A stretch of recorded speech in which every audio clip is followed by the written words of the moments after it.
Selamat pagi jemaat terkasih dalam Tuhan. Mari kita membuka firman Tuhan. Kita akan bacakan Yakobus 4 ayat 1 sampai ke 10. Saya akan bacakan untuk kita semua. Tema yang diberikan kepada saya adalah fighting the flesh. Memerangi atau melawan keinginan daging kita. Dari manakah datangnya sengketa dan pertengkaran di antara kamu? Bukankah datangnya dari hawa nafsumu yang saling berjuang di dalam tubuhmu? Kamu mengingini sesuatu tetapi kamu tidak memperolehnya. Lalu kamu membunuh, kamu iri hati. Tetapi kamu tidak mencapai tujuanmu, lalu kamu bertengkar dan kamu berkelahi. Kamu tidak memperoleh apa-apa karena kamu tidak berdoa. Atau kamu berdoa juga tetapi kamu tidak menerima apa-apa karena kamu salah berdoa. Sebab yang kamu minta itu hendak kamu habiskan untuk memuaskan hawa nafsumu. Hai kamu orang-orang yang tidak setia, tidakkah kamu tahu bahwa persahabatan dengan dunia adalah permusuhan dengan Allah? Jadi jadi barang siapa hendak menjadi sahabat dunia ini, yang menjadikan dirinya musuh Allah. Janganlah kamu menyangka bahwa kitab suci tanpa alasan berkata roh yang ditempatkan Allah dalam diri kita diingininya dengan cemburu. Tetapi kasih karunia yang dianugerahkannya kepada kita lebih besar daripada itu. Karena itu ia katakan Allah menentang orang yang congkak tetapi mengasihi orang yang rendah hati. Karena itu tunduklah kepada Allah dan lawanlah iblis. Maka ia akan lari daripadamu. Mendekatlah kepada Allah dan ia akan mendekat kepadamu. Tahirkanlah tanganmu, hai kamu orang-orang berdosa. Dan sucikanlah hatimu, hai kamu yang mendua hati. Sadarilah kemalanganmu, berduka cita dan merataplah. Hendaklah tertawamu kamu ganti dengan ratap dan sukacitamu dengan duka cita. Rendahkanlah dirimu di hadapan Tuhan dan Dia akan meninggikan kamu. Jemaat terkasih dalam Tuhan, minggu lalu mertua saya dipanggil Tuhan, saya pulang ke Pontianak. Ya, kalau kita melihat gambar yang ada di samping tema, itu ada gambar gelas. Saya tanya sama tukang kopi ya di Kopitiam dekat rumah duka Saint Michael di situ di Rumah Sakit Antonius. Saya jalan cuma kira-kira 2-3 menit ada Kopitiam ini. Saya bilang kenapa beda-beda gelasnya? Oh, gelas yang ini memang gelas kopi yang berbeda begitu ya. Dan dia juga membenarkan ini beda generasi. Generasi yang lama mau pakai kopi dengan gelas yang bening. Kalau yang keramik sekarang udah modern ya.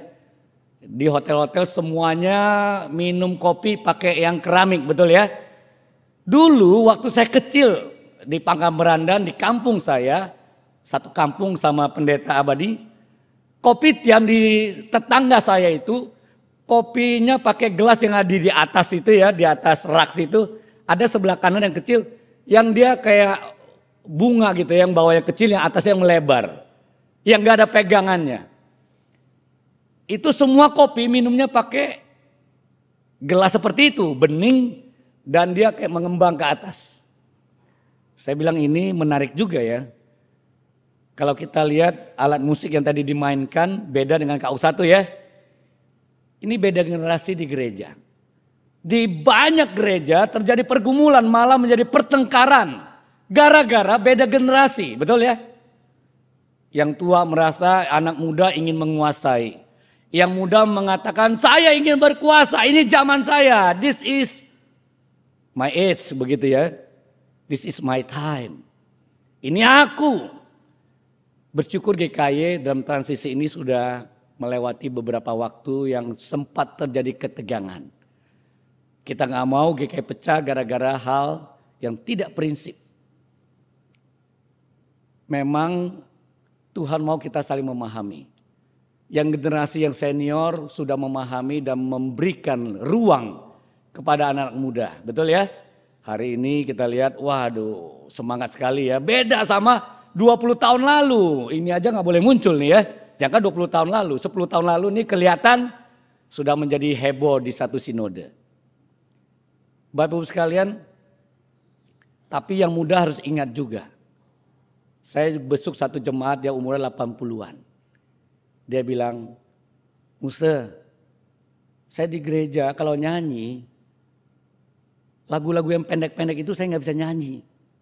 KPPK semua saya tahu, saya bisa nyanyi. Tapi yang pendek-pendek itu loh. Lagu-lagu pendek saya nggak bisa nyanyi. Jadi GKI juga saya pikir harus mengingat semua generasi harusnya bisa nyanyi sama-sama. Kita ibadah. Kita tidak mau saling menguasai.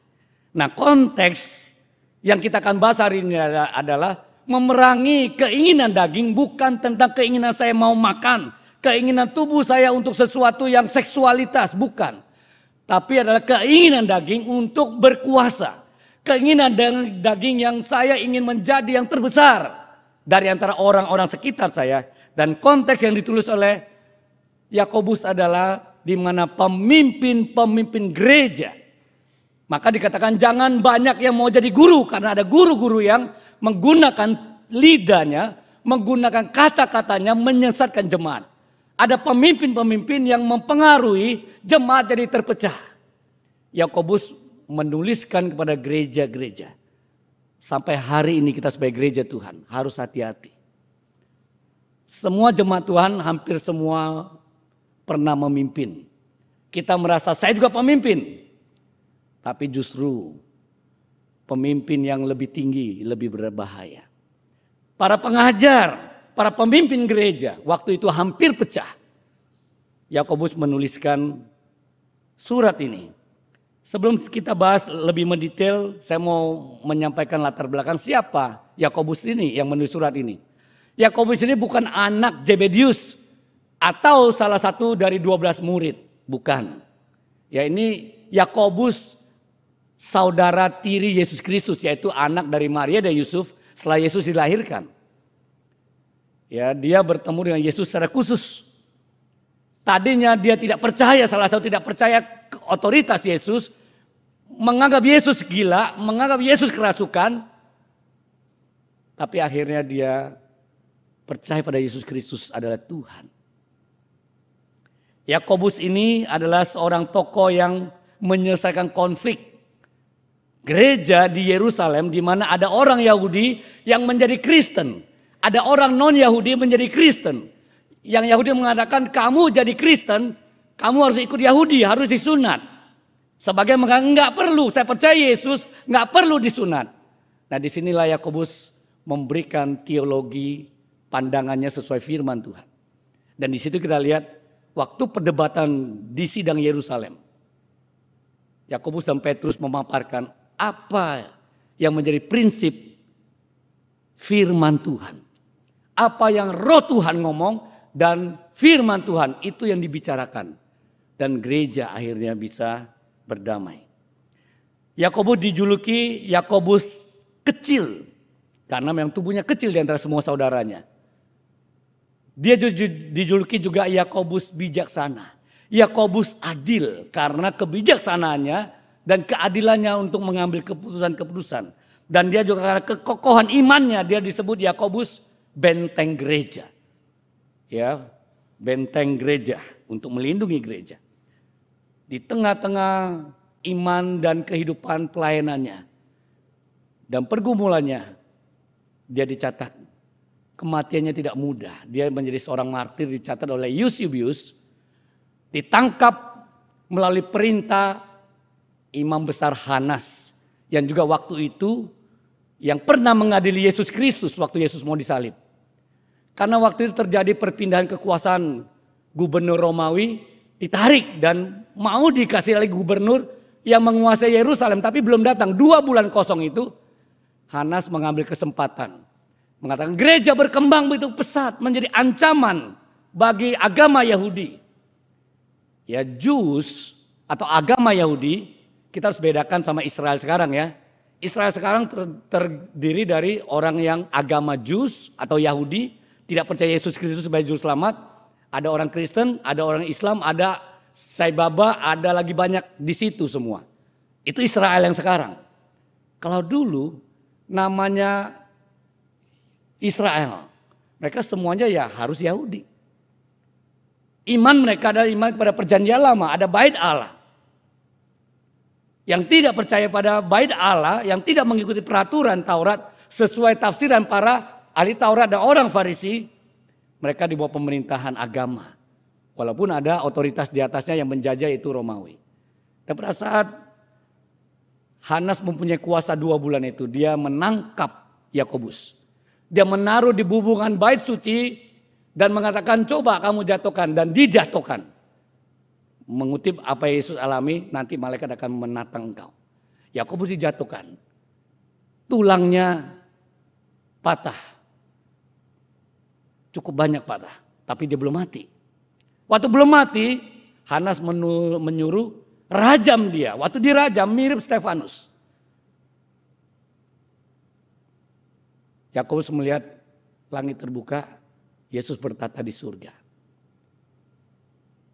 Yakobus meminta ampun dari Tuhan kepada orang yang menganiaya dia. Seperti Yesus lakukan. Setelah dirajam dengan batu, dia juga belum mati.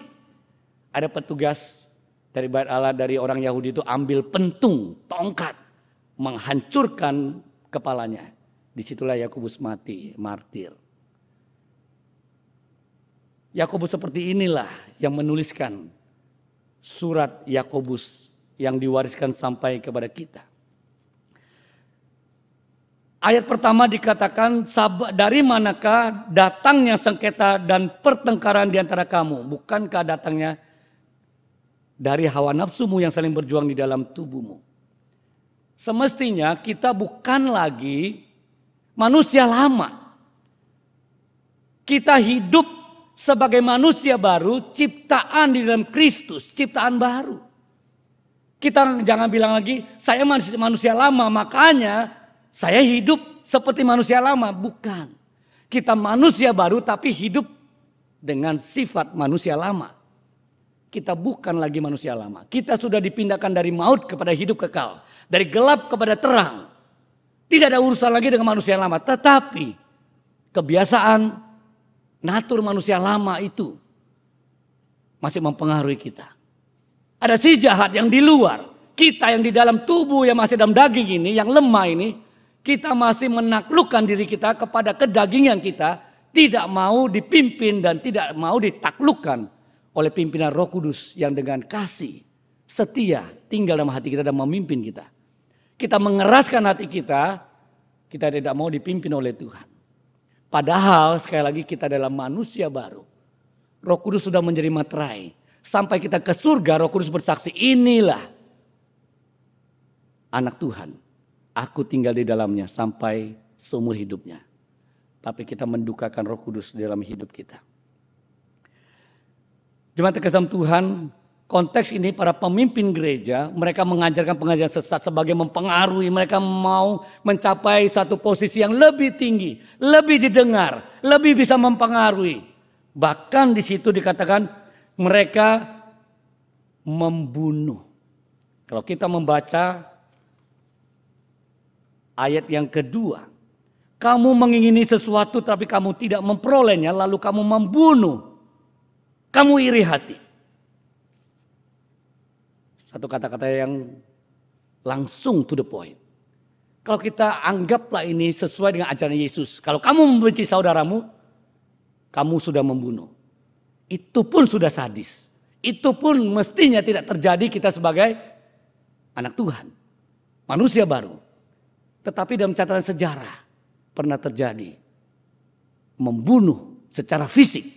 Terjadi untuk merebut kepemimpinan. Bahkan dalam sejarah gereja yang bertahun-tahun terus menerus. Begitu banyak trik. Orang mau menjadi pemimpin paling tinggi. Itu berbagai tipu muslihat. Hal-hal yang jahat dilakukan, dicatat dalam sejarah gereja. Itu terjadi. Karena ini bukan hal yang biasa. Ini sesuatu kedagingan dikatakan dikatakan adalah sesuatu yang di dalam diri kita, kedagingan kita. Nah, sengketa yang dikatakan di situ ya, bukannya sengketa biasa. Bukannya satu pertengkaran biasa. Tapi terjemahan dalam bahasa aslinya adalah lebih tepat kepada battle and war. Peperangan.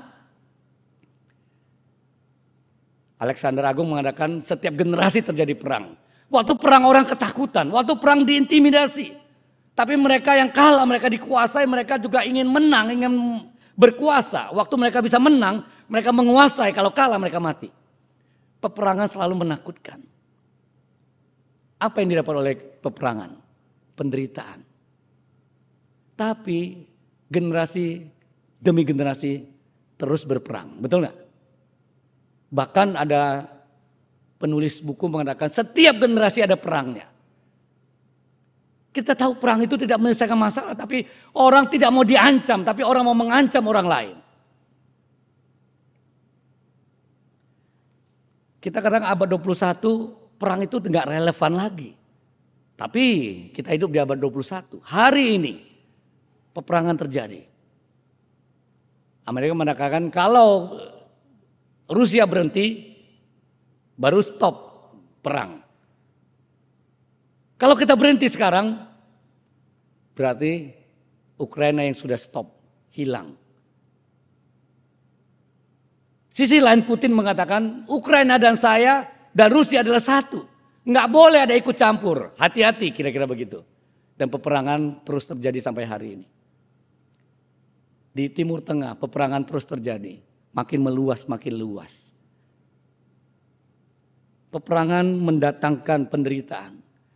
Tapi negara demi negara memperkuat senjata untuk peperangan. Dan celakanya, satu situasi perang ini terjadi di gereja. Terjadi malah oleh pemimpin-pemimpin gereja. Bahaya sekali. Kalau kita tidak hati-hati, tidak dipimpin oleh Roh Kudus, disadarkan. Kedagingan ini akan merasuki kita terus.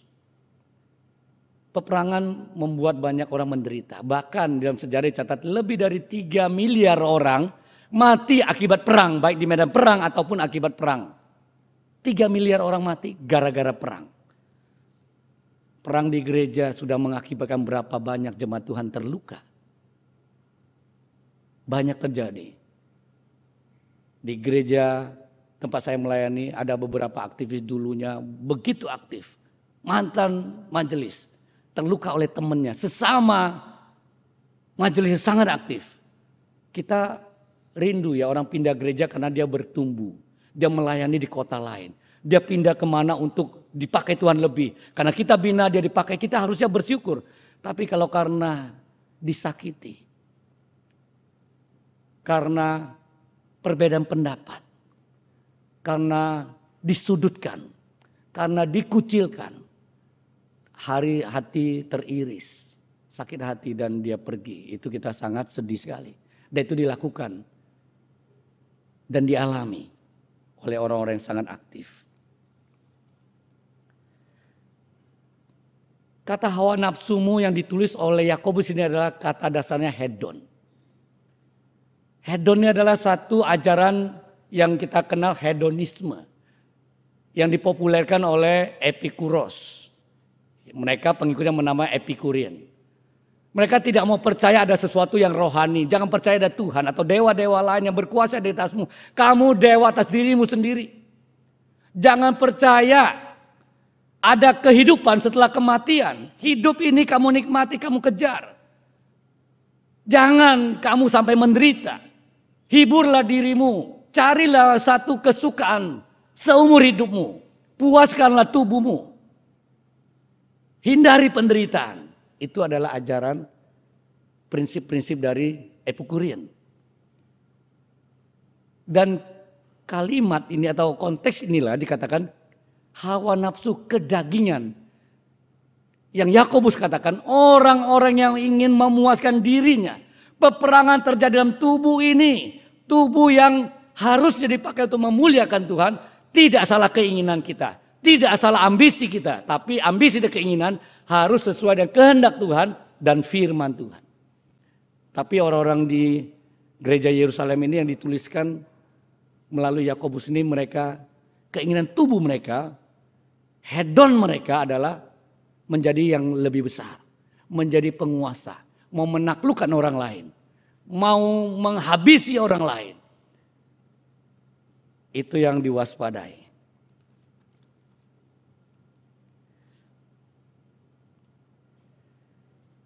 Banyak orang mau melayani, melihat di mana posisi yang paling tinggi saya bisa dimuliakan.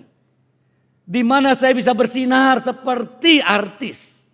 Di mana saya bisa melihat orang begitu mulia, kemana-mana orang seperti, wah dia loh yang tampil. Dia loh yang hebat. Dia loh pejabat tinggi. A ministry is about looking for a place to serve, not a place to shine. Kita sering sekali mau lebih besar, lebih tinggi. Tuhan pakai saya lebih besar. Tuhan pakai saya lebih mulia. Tuhan lebih menjadi pemimpin yang lebih greater, bahkan greatest. Tapi kita tidak berdoa, Tuhan, use me, mold me, more like Jesus. Kita nggak mau lebih seperti Yesus yang rendah hati, yang mungkin disalahpahami, yang mungkin tidak mau didengar, yang mungkin diusir. Kita mau lebih besar. Tuhan, saya mau lebih besar nggak salah. Tapi kalau itu ambisi kita, kalau itu yang kita kejar, itu yang menjadi tujuan akhir kita, itu adalah hawa nafsu hedon kita. Hati-hati. Seorang hamba Tuhan mengatakan, dia mau berdoa, Tuhan pakai aku seperti Yesus. Aku mengejar seperti Yesus, bukan mau jadi lebih besar. Aku berdoa untuk rekanku menjadi lebih besar. Saya kalau bawa tasnya pun gak apa-apa. Karena dia melihat seorang hamba Tuhan waktu diinjili di daerah Amerika Latin di situ yang tidak percaya Tuhan. Waktu di penjara, diinjili bertobat, baca pun susah. Baca bertahun-tahun baca Alkitab. Diajarin, waktu dia keluar, dia jadi hamba Tuhan. Dia bilang, aku layak gak? Dia cari hamba Tuhan, dia bilang, aku gak layak. Aku gak layak jadi hamba Tuhan. Dia tanya semua hamba Tuhan. Dia merasa gak layak. Setelah itu seorang hamba Tuhan ini bernama Paul Washer kembali ke negara itu. Dia mendengar di tikungan jalan itu gereja suaranya keluar. Seperti daerah sini ya bisa mic-nya keluar, speaker keluar suara. Khotbahnya luar biasa clear. Siapa dia? Ternyata orang yang pernah diinjili di Kuba yang merasa diri sangat tidak layak. Mengkhotbahkan Yohanes 3:16 begitu clear sekali. Dia mereka orang ini begitu rendah hati Tuhan pakai. Dan dia juga mau berdoa, Tuhan pakai saya seperti hati hamba Tuhan yang khotbah ini. Yang mengaku dirinya sampai hari tidak layak. Dia dipakai Tuhan dengan luar biasa. Jemaat kasih Tuhan, waktu kita melayani apa yang kita kejar? Karena kita kejar tempat yang mulia, betul. Kita kejar sesuatu posisi. Saya mau jadi ketua. Saya mau jadi majelis. Saya mau jadi pengurus di bidang yang mulia. Ada gak kita rebutan bersihin gereja? Ada gak Bapak Ibu sekalian? Sampai berantem. Enggak, gua aja. Sampah gua yang buang. Jangan sampai kotor ya. Saya yang buang, kamu gak usah. Yang tutup pintu semua orang pulang semua. Saya yang terakhir di gereja. Awas ya, jangan sampai ambil kerjaan saya ya. Saya mau tunggu. Saya mau besuk jemaat ini yang setiap bulan dia perlu orang kunjungi dia. Dia gak ada keluarga lagi. Saya yang besuk dia. Saya yang bawa dia ke rumah sakit. Jangan ya, saya aja. Jangan yang lain. Ada gitu gak? Ada yang berantem gak sampai merebut sapu untuk nyapu? Rebut pel. Saya mau pel gereja. Saya mau pel itu di WC udah bau. Gak ada cleaning service hari ini. Saya mau itu. Kalian jangan. Aku aja. Awas ya kalau ambil kira-kira begitu. Ada gak? Gak ada loh. Yang kita ributkan apa? Waktu tidak dijadwalkan kur. Kur saya kenapa di kelompok saya kenapa gak dijadwalkan nyanyi? Kenapa saya waktu melayani saya gak dipilih jadi pemimpin? Kenapa saya gak dipilih menjadi calon majelis? Kita marah. Karena tempat itu bagi kita, saya bisa bersinar.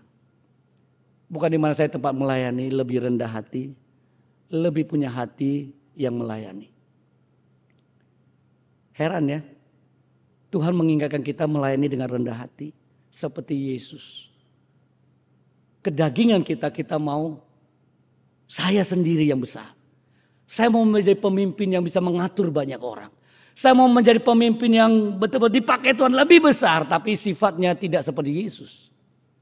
Sekali lagi besar tidak salah. Tapi motivasinya kalau diri kita dari kedagingan kita. Kita ingin lebih besar, lebih bisa dilihat orang, dipuji orang, lebih bisa mengaktualisasi diri kita. Kita harus mengoreksi diri kita sendiri. Di Kucing, Malaysia ada papa angkat saya.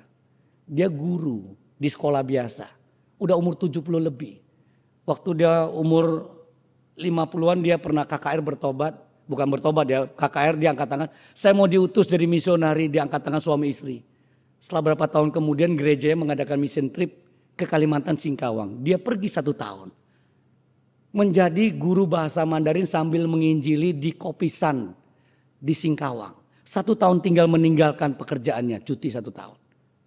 Dia taat. Sampai hari ini dia bukan hamba Tuhan yang digaji. Dia door to door menginjili. Waktu ada orang bertobat, sebatang kara, seorang kakek-kakek yang udah gak ada orang lagi, gak ada saudara lagi.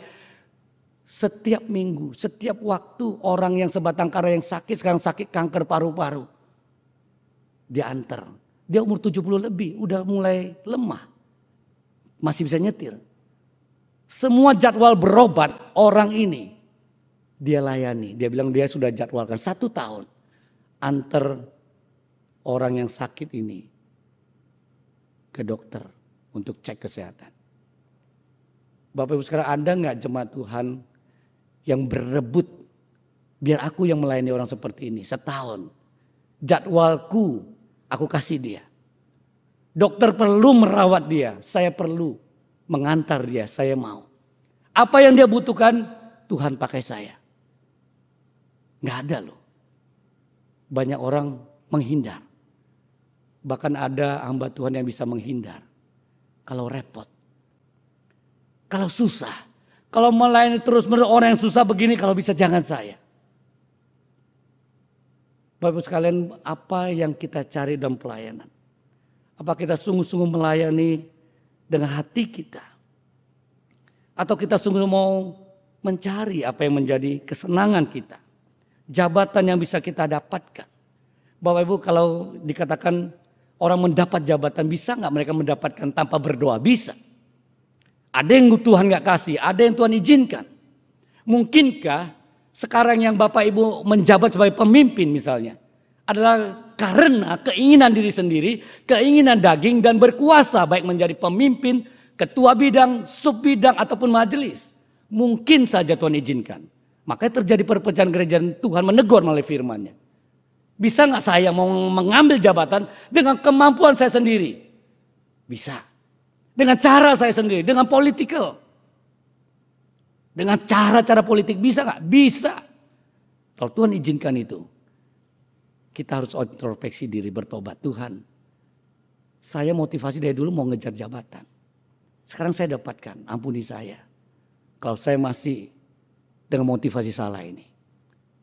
Kalau kita kejar sesuatu demi kita saja, nggak jujur, mungkin Bapak Ibu sekarang melayani. Karena usaha, karena kepintaran, karena kekuatan, karena relasi, karena lobby. Tuhan izinkan. Tapi Tuhan tahu hati kita. Tuhan menyelidiki hati kita. Sebelum orang berpikir, Tuhan sudah tahu apa yang mau dipikirkan oleh orang itu. Apa yang mau dipikirkan oleh kita. Hati kita Tuhan tahu. Manusia melihat di luar, oh baik, motivasi kelihatan baik, dia berkorban. Tapi kalau Tuhan yang menyelidiki hati kita, mari kita jujur. Sampai hari ini kalau kita melayani sesuatu, apa tujuan kita? Kita bisa jaga diri kita. Dari dosa A, B, C, D, mungkin kita salah satu untuk menjadi besar adalah dosa kita. Hari ini mengingatkan adalah kita mau jadi besar. Mari kita koreksi, apakah saya mau jadi melayani Tuhan, betul-betul melayani Tuhan. Atau karena saya mau berkuasa. Kita bisa betul-betul taat pada pimpinan Roh Kudus, dekat dengan Tuhan, baru kita bisa menang dari hawa nafsu kita. Kalau enggak, itu samar-samar. Akhirnya kita sendiri yang mengendalikan diri sendiri, menjadi Tuhan atas diri sendiri, menentukan banyak hal sesuai apa yang kita mau. Bukan pimpinan Roh Kudus. Kalau kita dipimpin oleh Roh Kudus, itu seperti orang orang Israel dipimpin oleh api dan awan seperti tiang itu memimpin Israel. Itulah pimpinan Roh Kudus yang dikatakan dalam Perjanjian Baru. Mirip katanya, prinsipnya pimpinan Tuhan kepada orang Israel. Kemana ada Tuhan memimpin orang Israel melalui Musa, katakan kami baru pergi. Kalau Tuhan tunjukkan jalan. Kalau kita dipimpin Roh Kudus juga sama. Kalau Tuhan memimpin saya, di situ saya mau. Kalau kita tahu ada motivasi yang salah, kita tahu diri kita. Tuhan lebih tahu diri kita. Mari kita berdoa sungguh-sungguh. Kita hindari motivasi ingin berkuasa dengan motivasi kedagingan, keinginan daging kita, hawa nafsu kita. Kita bersyukur kalau kita dipercayakan satu pelayanan yang besar atau kedudukan yang cukup tinggi di gereja. Tapi harus introspeksi. Saya nggak mau cari, saya nggak mau kejar. Gagal pun saya senang. Saya nggak dipilih, saya lebih senang. Saya ditolak, saya lebih senang. Itu adalah tanda-tanda kita menguji diri kita dan motivasi kita terus. Kalau orang nggak dengerin kita, puji Tuhan. Yang penting kita mau ngomong yang benar. Kalau orang nggak memiliki, nggak percaya, puji Tuhan. Banyak pelayanan. Setiap orang di gereja perlu kita layani, perlu kita perhatikan. Kalau saya nggak dikasih posisi itu, pelayanan itu, puji Tuhan. Biarlah orang yang Tuhan izinkan itu mereka bertanggung jawab. Saya punya tanggung jawab yang paling kecil, yang orang nggak mau lakukan, saya mau lakukan. Berani gak kita ngomong gitu? Kalau kita berani, kita mau dipimpin oleh Roh Kudus yang melahirkan satu kelemah lembutan, rendah hati, menguasai diri kita untuk tidak menguasai orang lain. Menguasai diri kita supaya kita betul-betul mau dikuasai oleh Tuhan.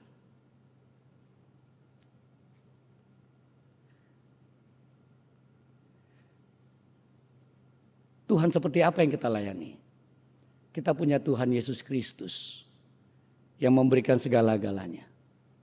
Yesus punya segala-galanya, dia tidak bergantung semua itu dan pelayanannya. Bahkan dia serahkan semua.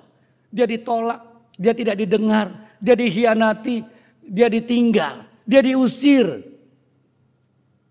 Yesus tidak menganggap semua itu sesuatu halangan. Dia terus melayani sampai akhir menyerahkan dirinya di kayu salib. Tubuhnya dipecahkan untuk kita. Kalau kita melayani tidak dekat dengan Tuhan. Kalau kita semakin melayani semakin jauh dari Tuhan. Apakah kita melayani Yesus seperti itu? Kalau kita taat pada Kristus, Roh Kudus yang memimpin kita, kita mau seperti Yesus. Mesti kita melayani semakin dekat Tuhan. Bukan semakin dekat kekuasaan. Bukan semakin dekat satu kedudukan yang tinggi. Di luar sana orang memperebutkan kekuasaan. Di luar sana orang dengan segala trik untuk menjadi paling besar. Tapi apakah di gereja kita juga mau dengan cara yang sama? Dengan segala cara mau lebih besar? Enggak. Tuhan mengatakan semakin kau melayani, engkau akan ditinggikan. Semakin kau merendahkan dirimu, Tuhan akan meninggikan engkau.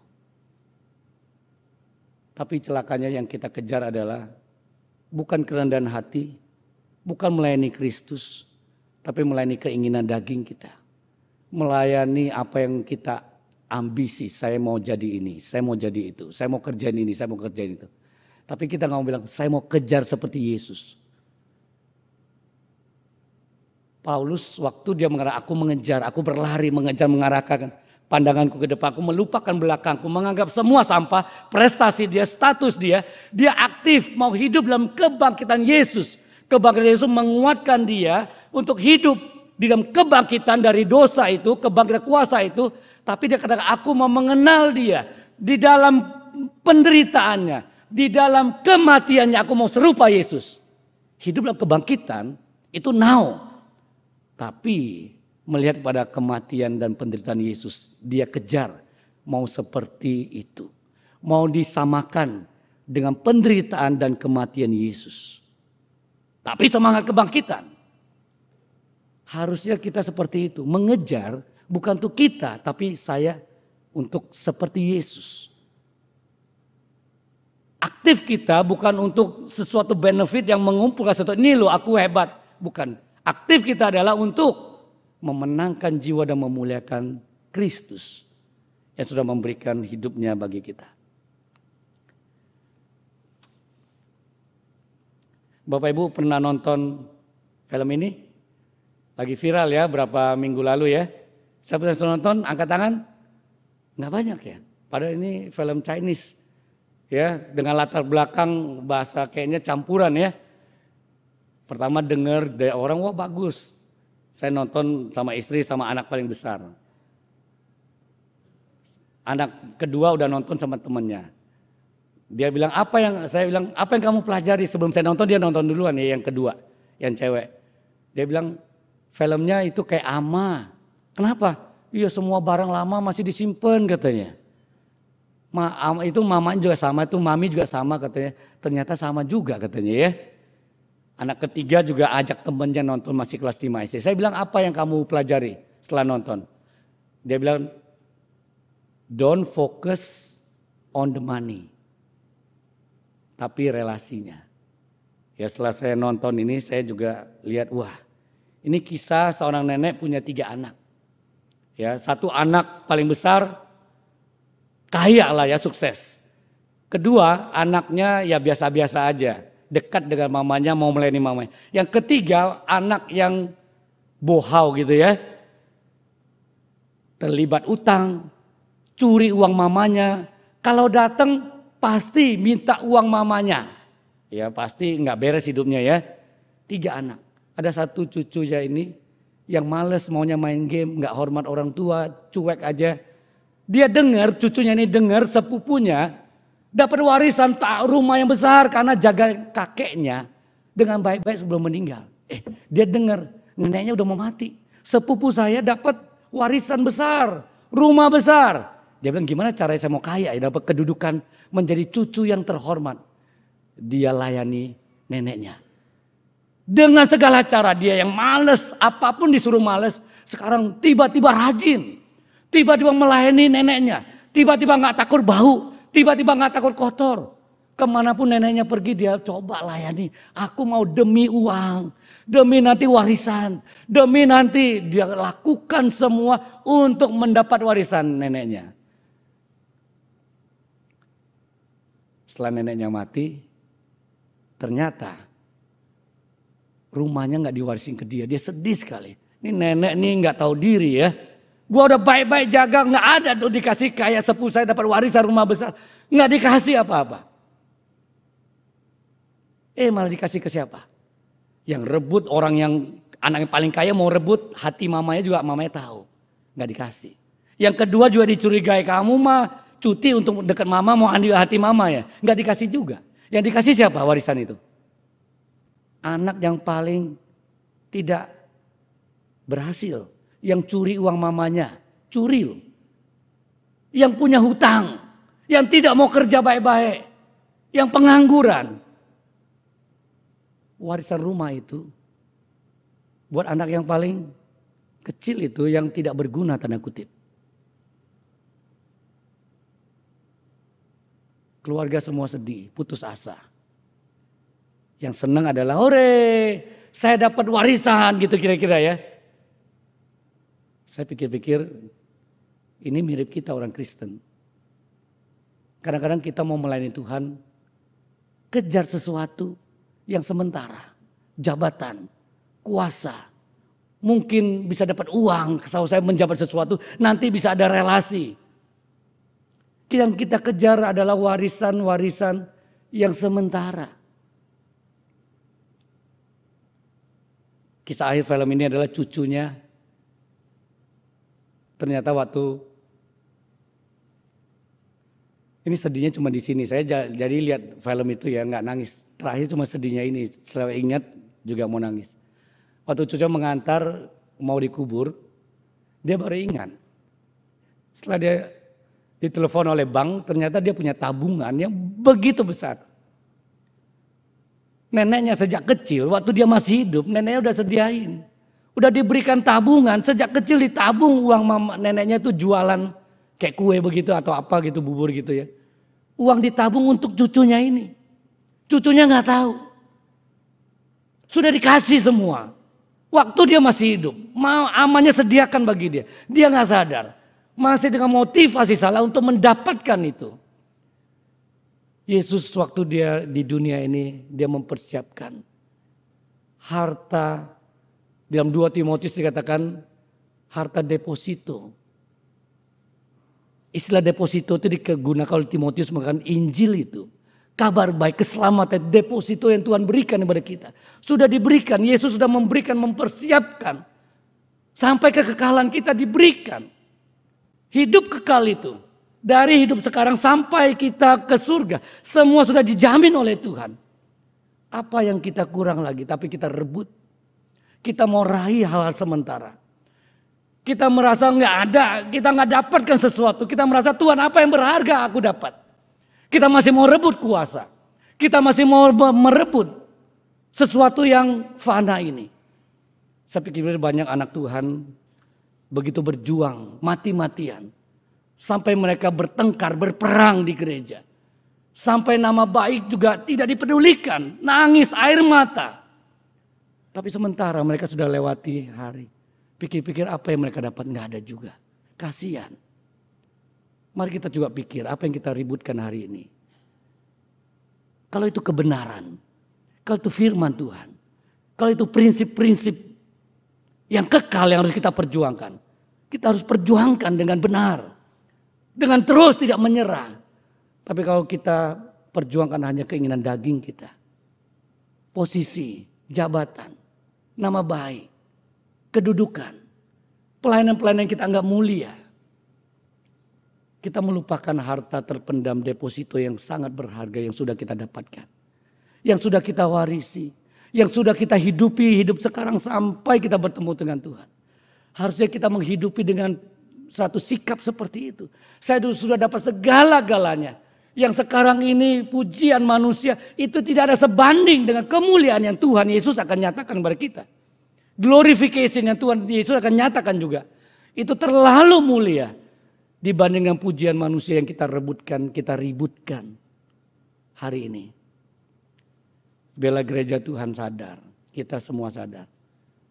Peperangan, ribut di gereja, menyakiti untuk kedudukan, untuk nama baik, untuk posisi pelayanan yang kita anggap mulia. Sama sekali tidak mulia. Dan merugikan orang lain dan diri kita sendiri. Bila kita menghidupi Injil Tuhan. Menghidupi anugerah Tuhan lebih besar dari semua itu.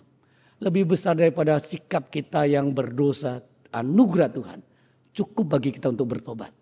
Datang kepada Dia. Rendahkan hati kita. Layani Tuhan. Tuhan akan memberkati, memimpin hidup kita. Amin. Mari kita berdoa.